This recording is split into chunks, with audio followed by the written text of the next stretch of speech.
Jennifer Salke has been fired from Amazon Studios. While the official statement says she stepped down, the fact that her role is being eliminated entirely suggests this was no amicable departure. When a company decides your position is so non-essential that they won't even replace you, that's corporate speak for, you're fired.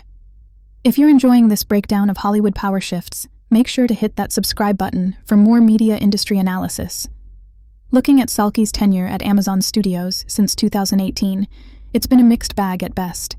She arrived with fanfare after serving as president of NBC Entertainment, but her leadership style and creative vision quickly became controversial within the industry.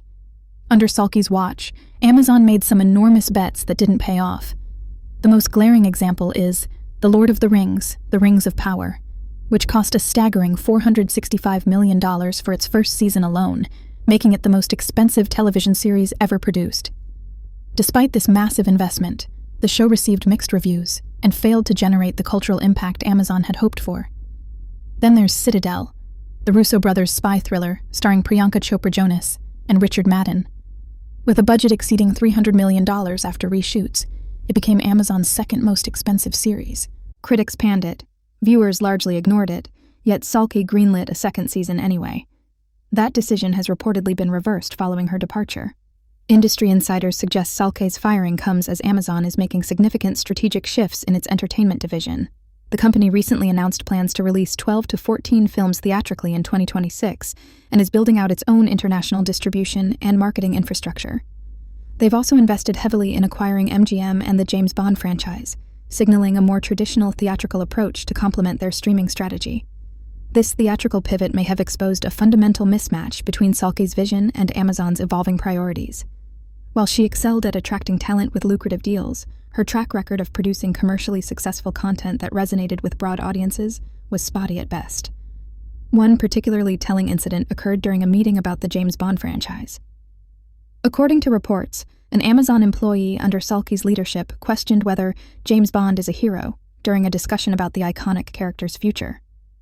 For a company that just spent billions acquiring the Bond IP, having leadership that doesn't fundamentally understand or appreciate what makes the franchise special is problematic. Salke's approach to content development often seemed driven more by ideology than audience demand. In multiple interviews, she openly discussed prioritizing female-led content over what she acknowledged were proven successful formulas. At one industry event, she stated, "When I got to Amazon, I felt like we were doing great work with what everyone calls the Jacks. Jack Ryan, Jack Reacher. We were getting the men, but we really felt, especially as a female leadership team, that we weren't really doing a good job as a creative, addictive destination for women." While diversity in storytelling is valuable, Salke's approach seemed to disregard market realities. The shows she identified as successful, Jack Ryan and Reacher, were precisely the type of content she seemed determined to move away from, despite their proven appeal to Amazon's subscriber base. Her creative decisions often appeared disconnected from commercial considerations. She reportedly canceled a planned Conan the Barbarian series because she saw it as representing toxic masculinity, replacing it with the Wheel of Time adaptation, which she praised as a timely narrative featuring powerful women at the core. However, even that project faced creative conflicts, with reports that Salke complained about too much bosom in the source material. The industry reaction to Salke's departure has been revealing. Sharon Tal Iguado, a former Amazon Studios executive, didn't mince words, calling Salke's tenure the most irresponsible and wasteful run of TV execs in the history of Hollywood. She claimed Salke once called the Russo brothers a day before an upfront presentation and made up a show they could announce before she knew what it was. That show became the $300 million Citadel. Salke's leadership style also raised eyebrows. In one particularly cringeworthy interview, she described her approach to meetings. "I have great male allies who are at our company who now know to make space and to stop and think and do the gut check. But it often takes a woman in a room to be able to make space. Let's bring these two female leaders up into this conversation, because they're actually working at a bit of a lower level than this meeting." This approach of prioritizing gender over expertise or relevance to the discussion at hand may have contributed to poor decision-making processes within the organization. Her spending habits were equally concerning. She reportedly gave Phoebe Waller-Bridge a $20 million deal that produced little content, then renewed it anyway. For the film Air, about Nike and Michael Jordan, she put in a preemptive bid of $160 million, even though it was a modestly budgeted film, resulting in Matt Damon earning more from this movie than from any of his Bourne films. The timing of Salke's departure coincides with Amazon's increasing focus on theatrical releases and traditional film distribution. With the company's recent acquisition of MGM and the James Bond franchise, they need leadership that understands how to navigate both streaming and theatrical markets effectively. Amazon CEO Andy Jassy has been under pressure to control costs across the company, and the entertainment division's massive spending under Salke likely came under scrutiny.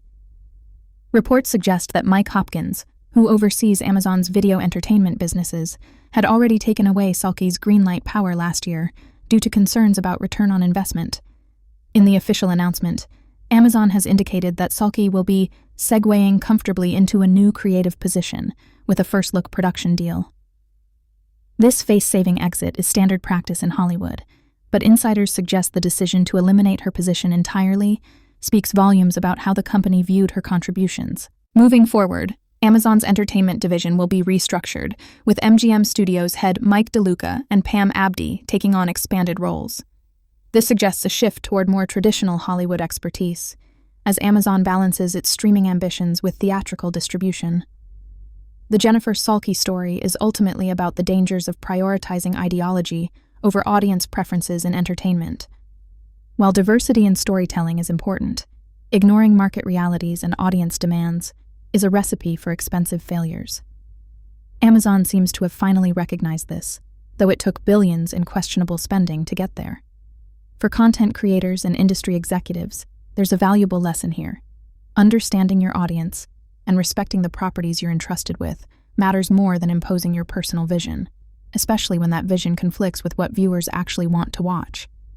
As Amazon reorients its entertainment strategy, the industry will be watching closely to see if this leadership change results in more commercially successful content that resonates with broader audiences while still maintaining creative quality. The streaming wars continue to evolve, and Amazon's course correction suggests that even the deepest-pocketed players can't afford to ignore basic entertainment business principles forever. In an industry where success is measured by viewership and cultural impact, leadership must balance creative ambition with commercial viability, a balance that Salke's tenure at Amazon Studios ultimately failed to achieve.